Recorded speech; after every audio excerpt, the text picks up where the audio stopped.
क्या आपने कभी भीड़ में रहते हुए भी अपने दिल को तन्हा महसूस किया है?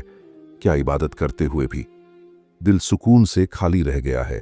अगर हाँ, तो आज की ये दास्तान सिर्फ सुनने के लिए नहीं, अपने आप से मिलने के लिए है।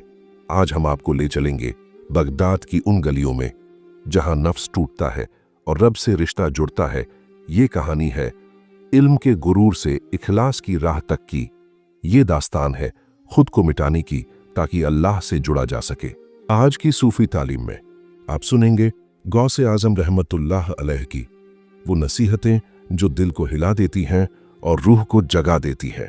अगर आपका दिल भारी है, अगर आपकी आंखें नम हैं, तो समझ लीजिए ये दास्तान आपके लिए है।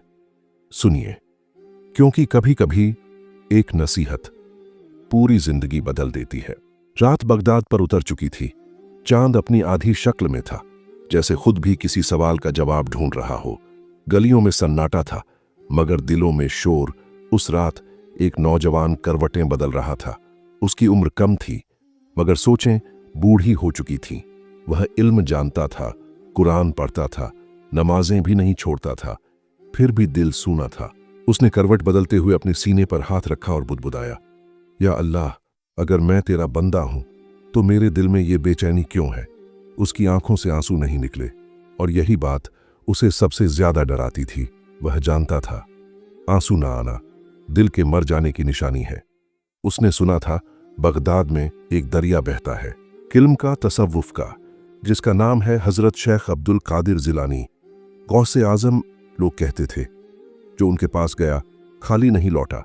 या तो सब कुछ पा गया या सब कुछ खो गया। नौजवान डर गया, अगर सब कुछ खो दिया तो? फिर दिल से आवाज आई, जिसके पास खोने को कुछ है वही डरता है।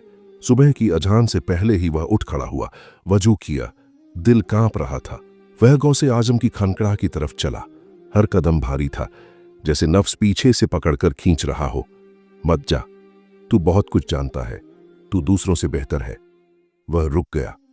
फिर अचानक उसके दिल में एक ख्याल आया, अगर मैं बेहतर हूं तो दिल इतना खाली क्यों है? यही सवाल उसे आगे ले गया। खानकाह के बाहर पहुंचा तो देखा दरवाजा खुला है। अंदर सुकून था, ऐसा सुकून जो शोर से पैदा नहीं होता। गौसे आजम रहमतुल्लाह अलैह चटाई पर बैठे थे, सर झुका हुआ, लबों पर खामोश जिक्र। नौजवान की हिम्मत टूट गई। वह रो पड़ा, हुजूर, मैं थक गया हूं। गौसे आजम ने आंखें उठाईं, वो नजर सीने में उतर गई। आपने फरमाया, थकावट सफर की निशानी है, मगर मंजिल की नहीं। नौजवान ने कहा, मैं इबादत करता हूं, मगर अल्लाह महसूस नहीं होता।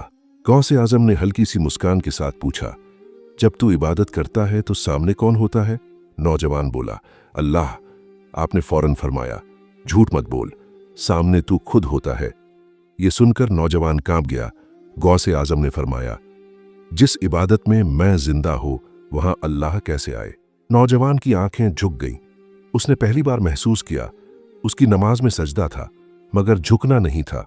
गौसे आजम ने कहा, बेटा, अल्लाह तक पहुंचने का रास्ता ऊपर नहीं, नीचे जाता है। जो जितना झुकता है उतना उठाया जाता है। उस रात नौजवान खानकाह में ही बैठा रहा। दिल पहली बार चुप था, मगर यह सिर्फ शुरुआत थी। असल इम्तिहान अभी बाकी था। सुबह की रोशनी खानकाह की दीवारों से टकराकर अंदर उतर रही थी। फजा में अजन की गूंज अभी बाकी थी। नौजवान वहीं बैठा था, रात भर जागता रहा, मगर नींद नहीं आई।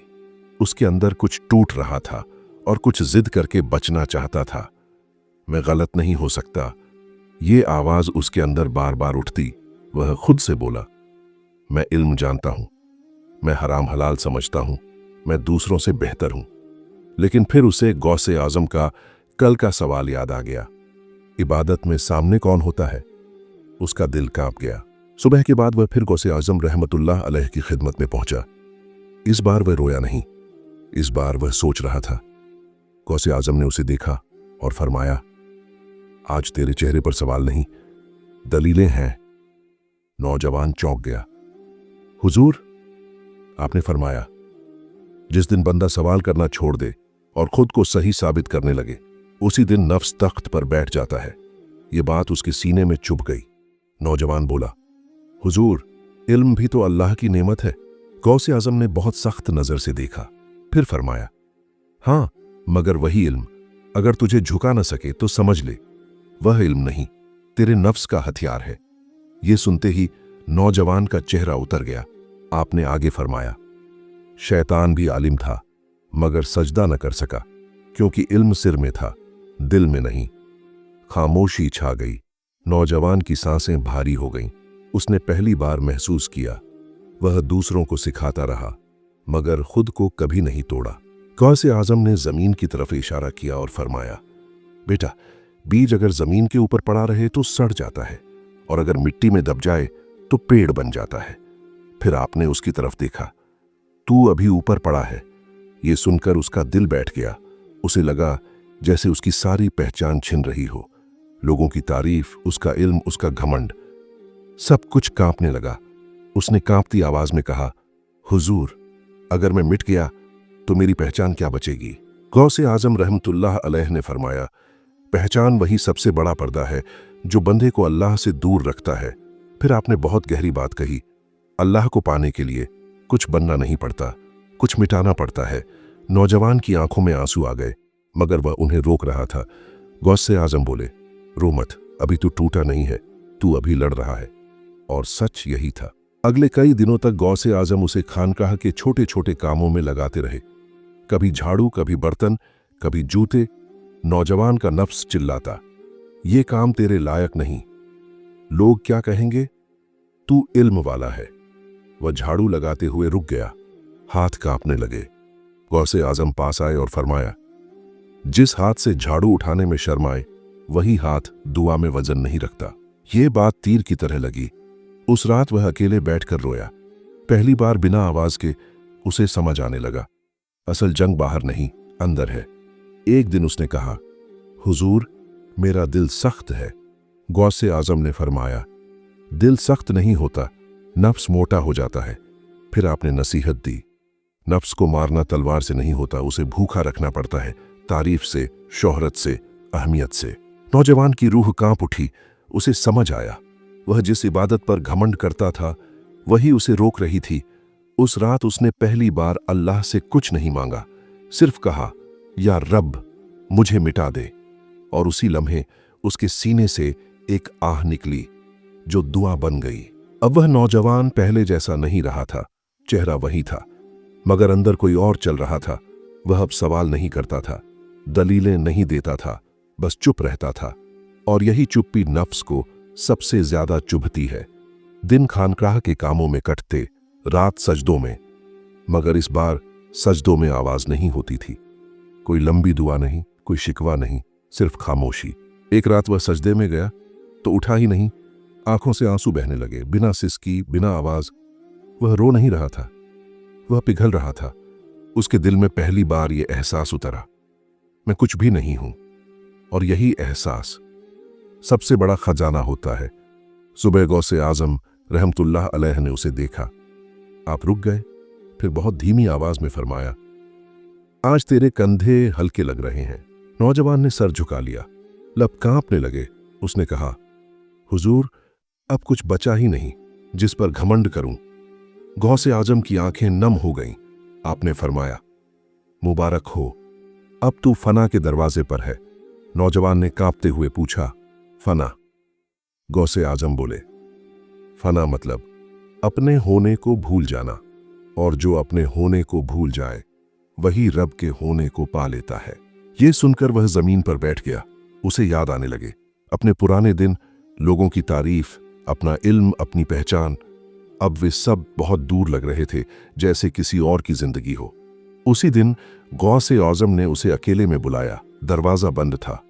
आपने फरमाया, बेटा, अब आखिरी इम्तिहान बाकी है। नौजवान की सांस रुक गई। कौन सा इम्तिहान हुजूर? गौसे आजम ने कहा, अब तुझे लोगों की नजरों से गिरना होगा। ये सुनते ही उसका दिल बैठ गया। आप बोले, अल्लाह तुझे उठाने से पहले लोगों की नजरों में गिराता है, ताकि तू यह समझ ले कि इज्जत देने वाला सिर्फ वही है। अगले दिन जानबूझकर उसे ऐसी जगह खड़ा किया गया जहां लोग ताना मारें। कोई बोला, देखो, ये वही है जो कभी बड़ा आलिम बनता था। कोई हंसा, कोई मजाक उड़ाने लगा। नौजवान का नफ्स चीख उठा, जवाब दे, अपनी इज्जत बचा। मगर उसने सर झुका लिया। आंसू टपक पड़े। उसी लम्हे उसके अंदर कुछ पूरी तरह मर गया। वह रात उसने गौसे आजम के कदमों में रोते हुए कहा, हुजूर, आज मुझे बुरा नहीं लगा। गौसे आजम ने फरमाया, क्योंकि आज तेरे अंदर मैं नहीं था जिसे बुरा लगे।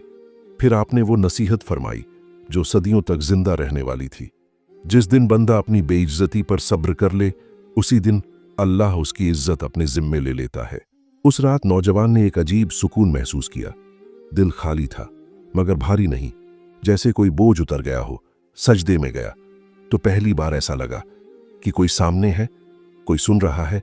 उसके लबों से बस इतना निकला, या रब, मैं आ गया। और उसी लम्हे उसका दिल फूट पड़ा। आंसू बहते गए। घंटों। ये आंसू शिकायत के नहीं थे, ये आंसू वापसी के थे। गौसे आजम ने दूर से देखा और फरमाया, अब ये आंसू तेरी तालीम नहीं, तेरी शहादत है। नौजवान समझ गया, वह अब राह पर है। एक दिन नौजवान खानकाह के कोने में बैठा था। ना सवाल था, ना दुआ, ना शिकायत, बस सिर झुका हुआ था। गौसे आजम रहमतुल्लाह अलैह उसके पास आए। कुछ देर उसे देखते रहे, फिर बहुत आहिस्ता से फरमाया, बेटा, जब जबान चुप हो जाए और दिल भी सवाल छोड़ दे, तब समझ लेना रब करीब है। नौजवान की आंखों से आंसू टपक पड़े। उसने कुछ कहना चाहा, मगर आवाज नहीं निकली। गौसे आजम मुस्कुराए और बोले, अब तुझे बोलने की जरूरत नहीं, अब तुझे सुनाया जाएगा। उस पल नौजवान ने महसूस किया, सुकून शोर में नहीं, खामोशी में उतरता है। और वहीं उसका दिल सजदे में चला गया। जो चुप हो गया वही समझदार हुआ, और जो अपने आप से खाली हो गया वही रब से भर गया।